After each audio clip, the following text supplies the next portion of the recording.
Welcome to Kenton's videos. Enjoy the video. You begin by powering the HWash 300 Lite and placing it on a stable surface. Plug into a grounded outlet. Next, load up to 3 kilograms of fabric, keeping colors separated to avoid bleeding. Add 10 to 15 ml liquid detergent or 1/2 scoop of powder into the detergent inlet. Do not overfill. Once the door clicks shut, select the quick or gentle cycle because these protect fabrics while saving time. Make sure to set water temperature to the fabric's recommended degrees C. You now choose the proper cycle: quick for small loads, gentle for delicates, heavy for soiled items.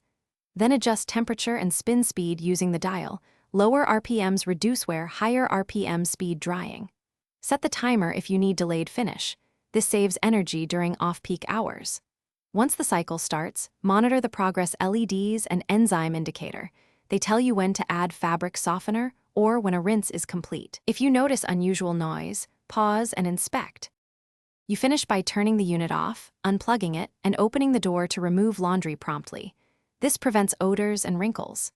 After unloading, clean the lint filter and wipe the rubber seal with a damp cloth, then leave the door slightly ajar to air dry.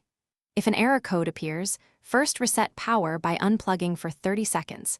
If that fails, note the code and use the manual's table to pinpoint the issue. One key tip: check hoses for kinks. Most faults are simple blockages.